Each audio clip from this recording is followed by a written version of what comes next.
All is quiet on the streets of Poppleton. It was a little busier last week on the 16th and 17th of September when the village welcomed visitors to the second annual Poppleton Scarecrow Trail, organised by volunteers and the Poppleton Centre.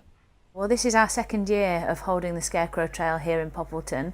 Last year we decided that we were one of the villages around York that didn't have a Scarecrow Trail, and we thought that it was a shame to miss out on all the fun. So last year was the first year that we held it, and we had a huge response from the people in the village and the public around York who came to visit Poppleton and see the scarecrows. So this year we repeated it, and again it was just as much a success this year, which was fantastic to see. We had probably over 247 families and individuals walking around the Scarecrow Trail for the 2 days, the weekend that it was. There might be no Wurzel Gummidge imitators here, but there's been a wide variety of scarecrows on show.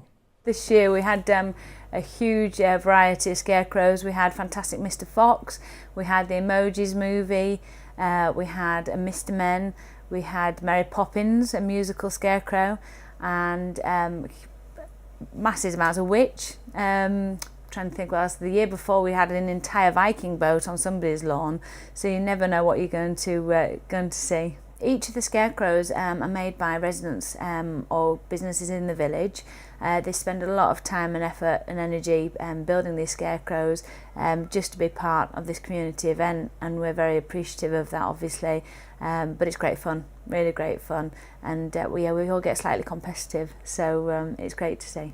It was our idea. Yeah, it was our idea, and we find that we sometimes just need a place, a hub to have idea sort of generation, and then the community jump on the back of it.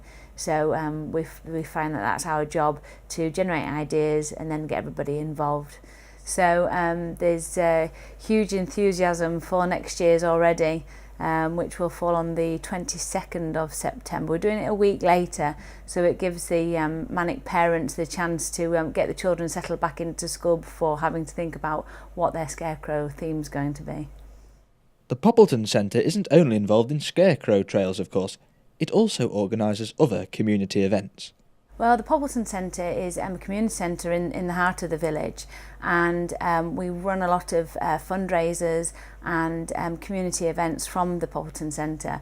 We are a charity ourselves, so a lot of the fundraising funds come back into the community centre, but also as well lots of groups from around the village hold events here to raise funds for themselves. For example, Poppleton Under Fives, the Poppleton United football team do lots of different fundraising events. So we like to, because we have the facilities, we like to be able to offer our facilities out to all the different groups in the village to be able to use as well.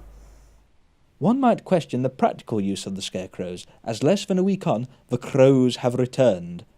However, most would consider that a straw man argument. Daniel Saunders, That's TV.